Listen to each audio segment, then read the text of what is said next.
Don't get too close to him. Your job is to manage the rooms, not the child."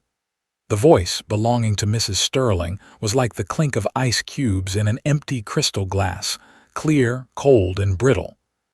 It sliced through the cavernous silence of the living room, a space so vast and sparsely decorated it felt more like a modern art gallery than a home. Anea Washington, the subject of the command, did not flinch.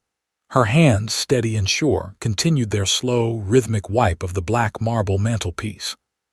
Her reflection stared back at her from the polished stone, a woman in a simple gray uniform, her features composed, her presence deliberately muted.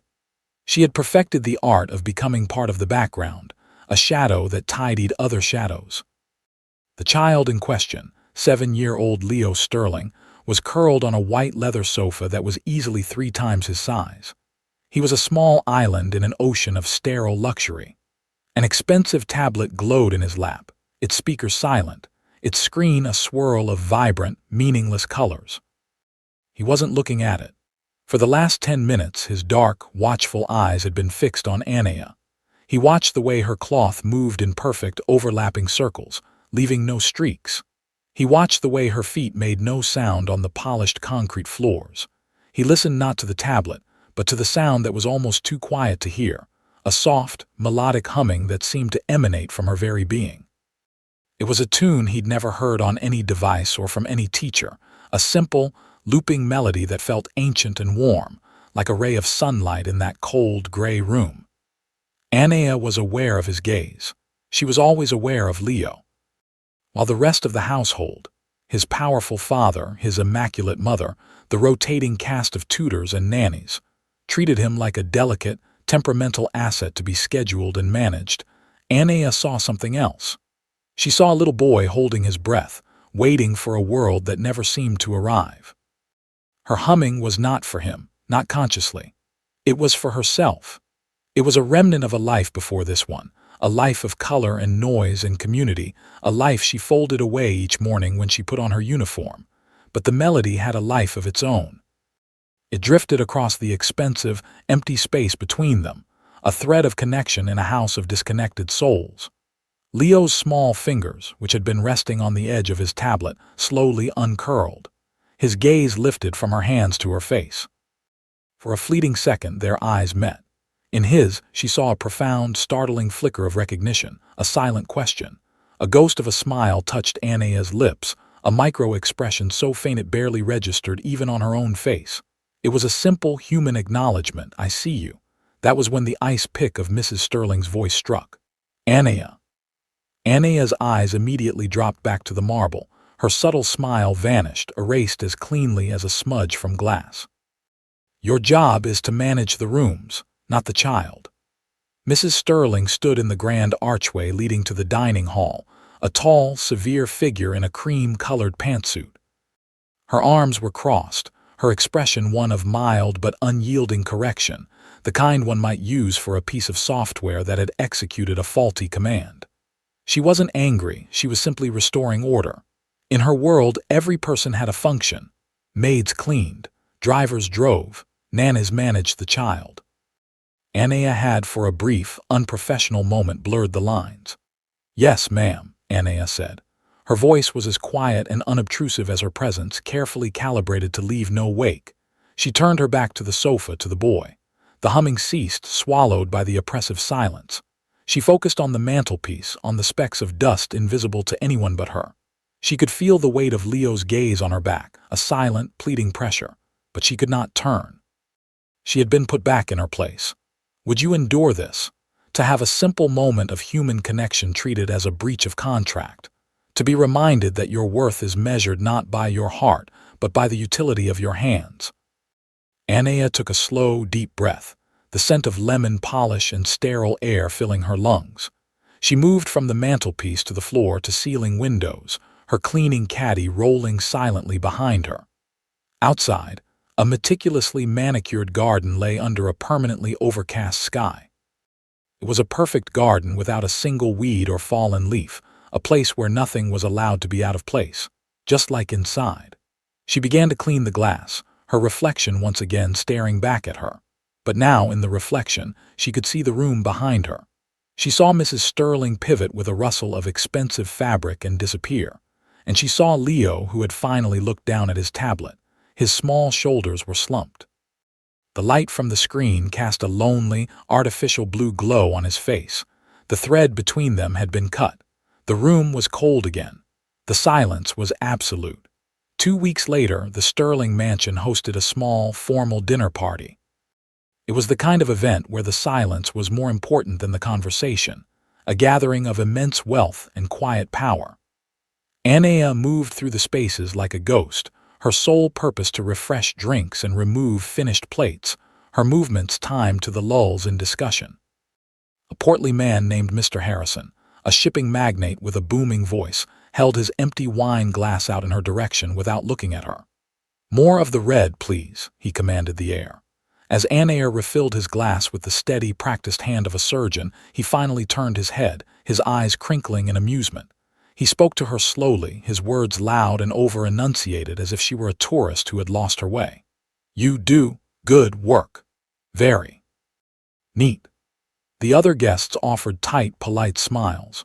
Mr. Sterling, seated at the head of the table, saw the entire exchange. He met Anea's eyes for a fraction of a second, a flicker of something unreadable in his gaze, before he turned his attention back to his steak, lifting his knife and fork. His silence was a form of consent. In his house, under his watch, this was acceptable. Anea simply inclined her head. "Thank you, sir." She retreated toward the kitchen, her back straight, her steps unhurried. The heat of humiliation prickled at the back of her neck. It wasn't the man's condescension that stung the most. It was the casual, effortless way Mr. Sterling had let it happen. It was the confirmation of her status in this house, not as a person, but as a function, an invisible mechanism that kept the machine running. Would you tolerate this kind of dismissal day after day? In the gleaming, silent expanse of the stainless steel kitchen, she paused. She took a deep breath, letting it out slowly. From the pocket of her apron, she retrieved a small, rectangular block of basswood and a short, sharp carving knife. Under the harsh glare of the gallery lighting, she sat on a stool and began to carve. Shavings fell away like whispers, and under her skilled fingers, the shape of a small bird began to emerge from the wood. Its head was cocked, its beak slightly open as if in mid-song. It was her quiet act of rebellion, creating something of delicate beauty in a place of cold utility. It was her anchor. The storm broke just after midnight, a violent tantrum of thunder and wind that rattled the mansion's massive windows. Anea, lying awake in her small, neat room in the staff wing, listened to the house groan around her. Then she heard another sound, thin and piercing, a cry of pure terror that the thunder could not drown out. It was Leo. She waited, counting to 60, expecting to hear the footsteps of the new nanny. None came. The cry escalated into a series of frantic, heartbreaking sobs. This was more than a bad dream. It was a night terror, the kind that left a child feeling hunted in his own bed. Protocol demanded she stay in her wing. Protocol demanded she not interfere. Anea threw the protocol to the wind. She found Leo's room at the far end of the upstairs hall. The door was ajar. The nanny, a young woman barely out of her teens, was standing helplessly in the doorway. "He won't let me near him," she whispered, wringing her hands. Anea moved past her. Leo was thrashing in his bed, his face pale and slick with sweat, his eyes wide with a terror that wasn't fully awake and wasn't fully asleep. Anea didn't speak. She sat on the edge of his bed, took the small, now finished wooden songbird from her pocket and placed it gently in his hand. His fingers, hot and damp, instinctively closed around it. Then she began to hum. It was the same melody from the living room, but now it had words, spoken in a language as soft and fluid as running water. It was a Mandarin lullaby about a little bird finding its way home in a storm. Zaya o Naya o, Bie Hei Pa, little bird, don't be afraid. Mama de Jisheng Pei Nai Hui Jia, Mama's song will bring you home. Leo's thrashing subsided. His ragged breaths began to even out. He stared at Anea, his eyes slowly focusing, the panic receding like a tide. He held the wooden bird to his chest, his knuckles white. Within minutes, he was asleep, a profound, peaceful stillness settling over him. Anea gently smoothed his hair back from his forehead. When she looked up, she saw Mr. Sterling standing in the doorway, the nanny having vanished. He was in his suit trousers and a wrinkled white shirt, his phone in one hand. He hadn't just come from bed, he'd been working. He stared at the scene, at his son, peaceful for the first time in hours, clutching a small wooden bird, and at the maid who had calmed him with a foreign song. His expression was one of utter, stunned disbelief. He said nothing, but Anea knew in that silent, charged moment that something in the house had just irrevocably broken, and something else had just been built. The following afternoon, Mr. Sterling was in his home office, a room of dark wood and the scent of old leather.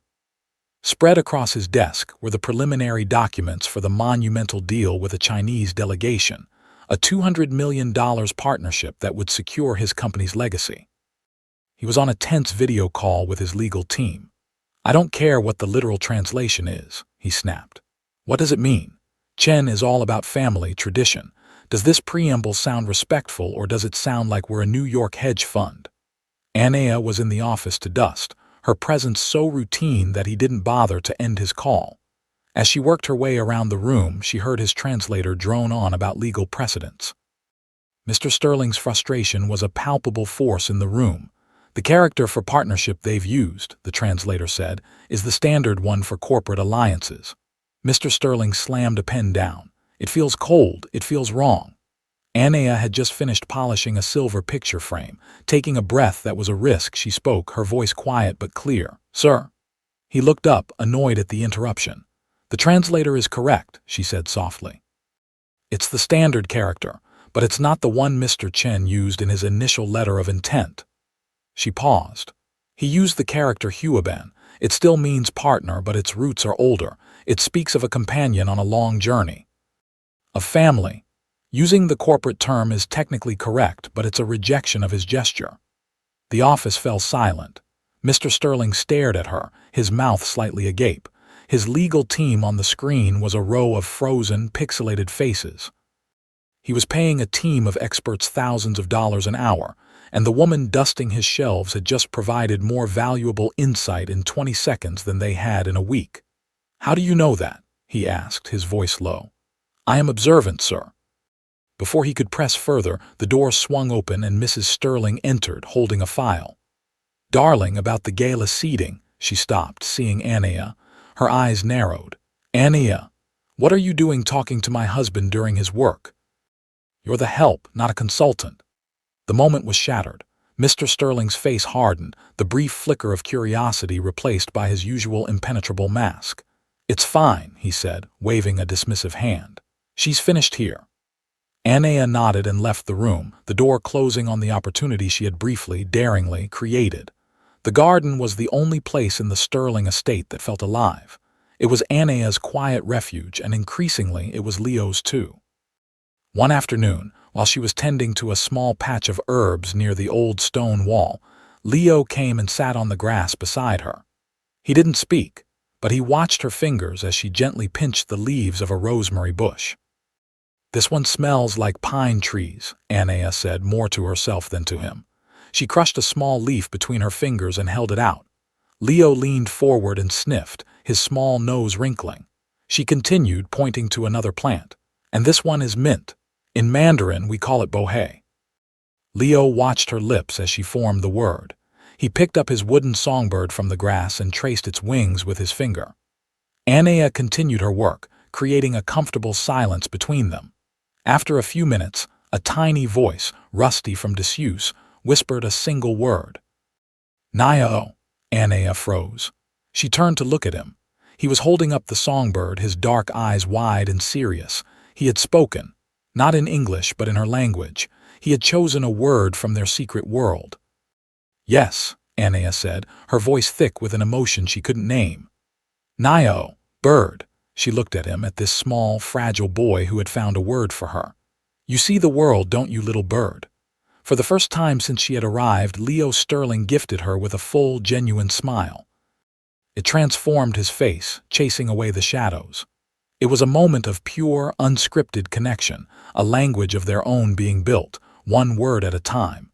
"If you were there, Would you step closer or stay silent? This bond was no longer just a comfort. It was becoming a lifeline. Privilege had its blind spots, and one of them was the assumption that the help was illiterate. One evening, Anea was tasked with shredding old documents in Mr. Sterling's office. A thick binder lay open on the corner of the desk, marked Final Draft Chen Partnership. It was a careless, arrogant oversight. Her hands stilled. She could hear the hum of the air conditioning, the distant chime of a clock. With a glance at the open doorway, she leaned closer. Her eyes scanned the pages, flipping between the English text on the left and the Mandarin characters on the right. The preamble she had commented on had been corrected. But as she read deeper, a cold knot formed in her stomach. It was in the indemnification clause. The legal language was complex, but the intent to her was shockingly clear. The English version stated that all liability for product defects would be mutually and proportionally shared. A standard fair clause. The Mandarin version, however, used a character for shared that was highly specific. It was a character used in contexts of fealty, of a subordinate's duty to a superior. It implied that Mr. Chen's company would bear the primary, almost subservient burden of any liability. It wasn't a partnership. It was a quiet domination, cloaked in legalese. This was no accident. The translation was too clever, too insidious. It was a cultural landmine. It would be read by Mr. Chen and his team not as a legal term, but as a profound, calculated insult to their honor. It was a trap designed to make the Chinese delegation explode with righteous fury, walk away from the table, and take the blame for the deal's collapse. But why? Anea didn't know. What she did know was that this document would not secure the company's future. It would detonate it. She was holding a bomb, and the timer was ticking. Anea's discovery left her with a terrible choice: say nothing and watch the company implode, or speak up and risk everything. She chose the latter, but her approach was cautious. The next day, she found Mrs. Sterling alone, reviewing menus in the dining room. "Mrs. Sterling," she began, her voice low, "I was shredding documents last night. I believe there may be a serious error in the Chinese translation of the final contract." Mrs. Sterling looked up from her paperwork, her expression one of utter disbelief, which quickly curdled into suspicion. "I beg your pardon. An error that my husband's entire legal team, paid millions of dollars, somehow missed. But you, the maid, caught it." She stood up, her height suddenly intimidating. "What were you doing reading those documents, Anea? They were left out. I saw the Mandarin and You just thought you'd interfere in my husband's business. You, who have been getting far too comfortable with my son, now think you have a place at the boardroom table." Her voice was dangerously soft. "I see what's happening. You think that because Leo likes you, you're becoming part of this family, you are becoming a problem." The accusation was a slap in the face. Anea stood her ground. "Ma'am, with respect, this is not about your son. It is about a word that will be seen as a grave insult." "Enough," Mrs. Sterling's voice cracked like a whip. "You are fired. Your agency will be called. Pack your things. I want you out of this house by morning." The system, threatened by an anomaly, had reacted with brutal efficiency. Anea was cast out. That night in her small room, she packed her few belongings into a single suitcase. Her hands were shaking. She had tried to do the right thing, and it had cost her everything. She picked up a small, unpainted wooden bird, a twin to the one she'd given Leo, and held it in her palm. For a moment, she considered leaving it behind, a relic of a failed connection. Then her fingers tightened around it, the sharp edges digging into her skin. It wasn't a surrender, it was a vow. What would you sacrifice to stay true? The next morning, Anea was at the front gate, waiting for her car, when a frantic security guard ran toward her. "Miss Washington, wait, Mr. Sterling needs you." Anea turned. The air was thick with a sense of crisis. "I no longer work here." "It's the boy," the guard panted. "He's locked himself in his room. The Chinese delegation is here. They're in the boardroom, and the kid is screaming the house down. He's calling for you." Moments later, a haggard-looking Mr. Sterling was standing before her, his perfect suit jacket already rumpled. His face was a mask of desperation and dawning horror. The carefully constructed wall between his family life and his business life was collapsing at the most critical moment possible. "Anea, please," he said, his voice stripped of its usual authority. I don't know what you do, but just make him stop. For 1 hour, that's all I need." His wife stood behind him on the mansion steps, her face pale and furious, defeated. Anea looked at the man who had silently watched her be humiliated, the man who had allowed her to be fired without a word, and she saw her opening. "I will help your son," she said, her voice even and calm, "but I have one condition." "Anything," he breathed. "I stay in the room during the signing." He stared at her, confused, then suspicious. "Why?" "Because the bomb in that contract is still ticking," she said. "And I'm the only one who knows how to defuse it." Cornered, with the screams of his son echoing from the house and the biggest deal of his life hanging by a thread, Mr. Sterling made the only choice he could. Done. Anea walked past him, up the stone steps, and back into the house that had just cast her out. She walked with the quiet, unshakable purpose of a person whose moment has finally arrived. She was no longer just the maid. She was leverage. The boardroom was a tomb of tension.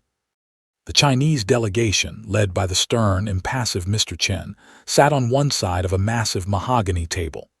Mr. Sterling and his team sat on the other. In a chair in the corner, away from the table, sat Anea, with Leo quietly beside her, his small hand gripping hers, his wooden bird in his other. The signing was a disaster. The atmosphere was arctic. Mr. Sterling's translator, a nervous young man, stumbled through the final clauses. When he reached the indemnification section, his voice cracked. Mr. Chen held up a hand, stopping him. He spoke in rapid, angry Mandarin to his associates. He looked at Mr. Sterling with an expression of pure contempt. He pushed his chair back and stood up. The deal was over. At that exact moment, the crushing weight of the room's animosity became too much for Leo. He let out a piercing cry, a sound of pure emotional overload. The dual crisis had hit. The deal was collapsing and the child was breaking. Everyone froze, turning to the source of the wail. Mr. Sterling's face went white. Anea did not raise her voice. She did not stand. She simply began to hum the lullaby. The soft, gentle melody cut through the panic. Leo's cries quieted to whimpers. Then, looking directly at Mr. Chen, Anea spoke, her Mandarin flawless, respectful, and clear as a temple bell. "Shane Ziansheng, King Yuan Liang Wo de M letter 1 Mei. Mr. Chen, please forgive my presumption." Every head in the room snapped toward her. The translators looked at her in stunned disbelief. Mr. Chen, halfway out of his chair, slowly sank back down. "Wangjian zhang de yongsai shi ji wu hui, ta ba nin de shani, fanny shangle feuden." The language in the document, it is a misunderstanding. It has translated your goodwill into an obligation. She then turned to Leo, never breaking her calm, and sang the next line of the lullaby to him, stroking his hair. She looked back at Mr. Chen, her expression conveying a deep, sincere apology that Sterling's entire team had failed to muster. "Wo de guzhu xiang yao de, shi huaban, air bushi fiang." What my employer wanted to offer was partnership, not fealty. The silence in the room was absolute. Did you feel that shift? It was as if the world had tilted on its axis. Anea, the invisible maid, had taken control of the room with a lullaby and a few perfectly chosen words. She had simultaneously calmed a distraught child and salvaged a $200 million deal. Mr. Chen stared at her, his hard expression softening into one of profound, respectful curiosity. The power dynamic had not just flipped, it had been completely rewritten. An hour later, the contracts were signed. The mood was transformed, celebratory. Mr. Chen had personally requested a photograph with Anea, shaking her hand with a deep bow of respect. After the delegation had departed, Mr. Sterling found Anea in the now empty boardroom. Leo was asleep on one of the leather chairs, his face peaceful. "I don't know what to say," Mr. Sterling began, his voice hoarse. "You saved us, all of us." He pulled out a checkbook.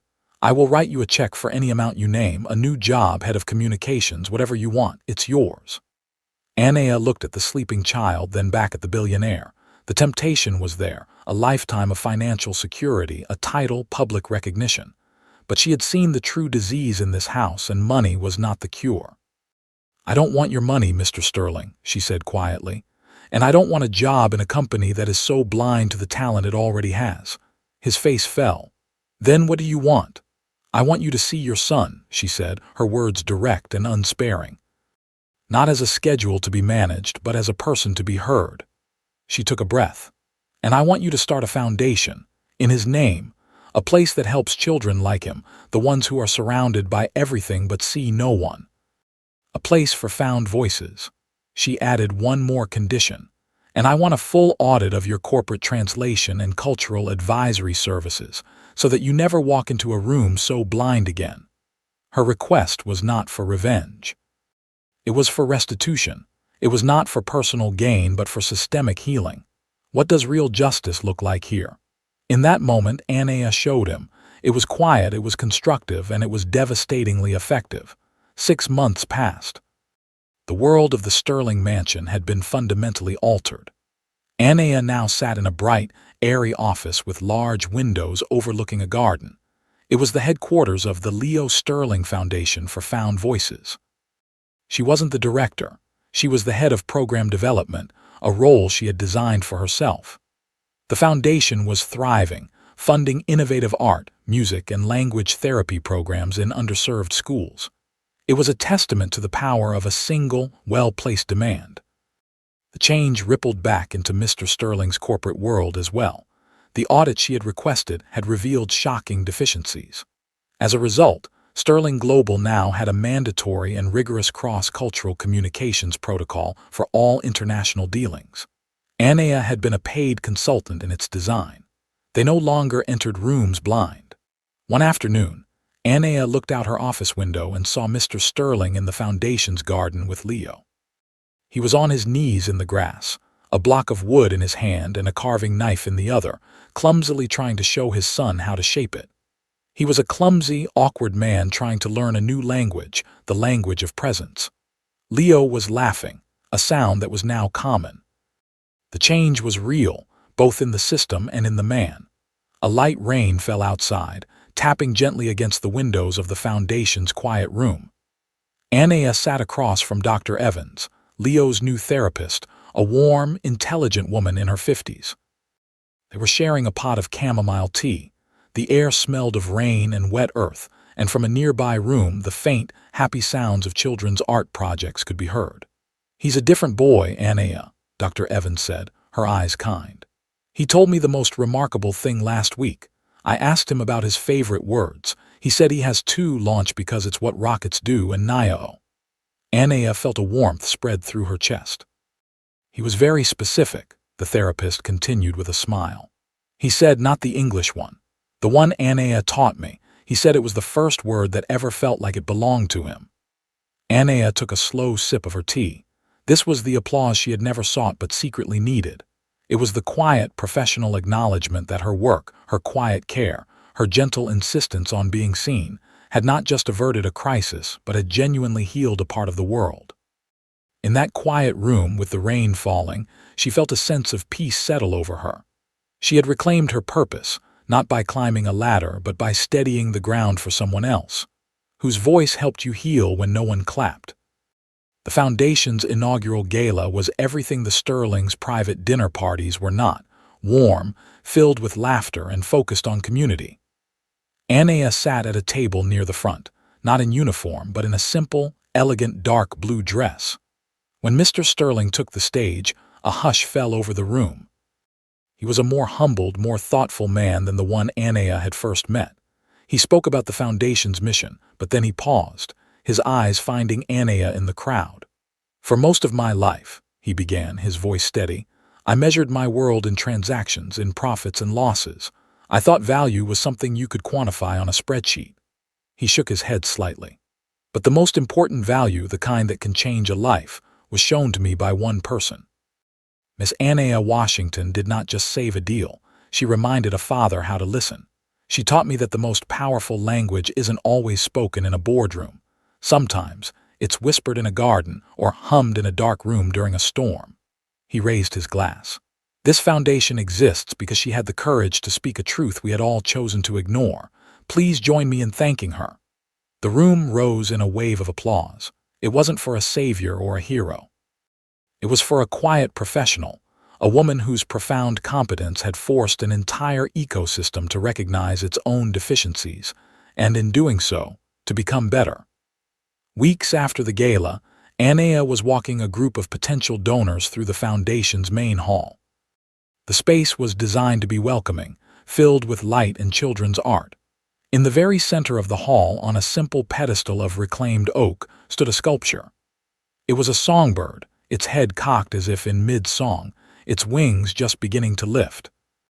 It was carved from a single piece of polished cherry wood, its grain warm and deep. It was a perfect, larger-than-life recreation of the small, simple bird she had carved from a block of basswood in the sterile silence of the Sterling's kitchen. One of the donors paused to admire it. "What a beautiful piece! Is it the foundation's logo?" Anea gently touched the sculpture's smooth, curved wing. She remembered the feeling of the rough wood in her apron pocket, the sharp bite of the knife. That small object had been her secret comfort, a symbol of a life and a skill no one in her new world could see. It was the language of her hands when her voice was silenced. "No," Anea replied, a soft smile on her lips. "It's not the logo. It's the origin story."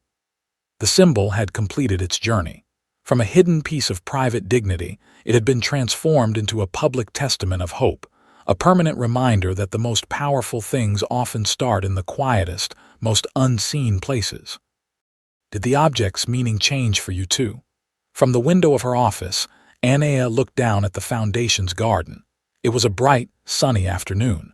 A new group of children was there for a workshop. Among them was Leo. He was kneeling in the grass, much as she once had, beside a smaller, shy-looking girl. He was pointing to a robin perched on a branch of a nearby maple tree. Anea couldn't hear his words, but she could see his lips form a familiar shape. He was teaching her. The cycle was continuing. The legacy was not just in the garden. That morning, Anea had received an email from a contact at Sterling Global. The company's new Hidden Talents program, an initiative born from the audit she had demanded, had just promoted its first 2 employees. A security guard who had a dormant accounting degree was now a junior analyst in the finance department. A mailroom clerk who was a self-taught coder was starting a new role in their IT division. The system was learning to see. Anea watched for a moment longer, a quiet sense of fulfillment settling upon her. Her work was not a single dramatic event, but a stone dropped in a still pond, its ripples spreading outward, changing things in ways she might never fully see. She turned from the window, back to the work on her desk. There was more to do.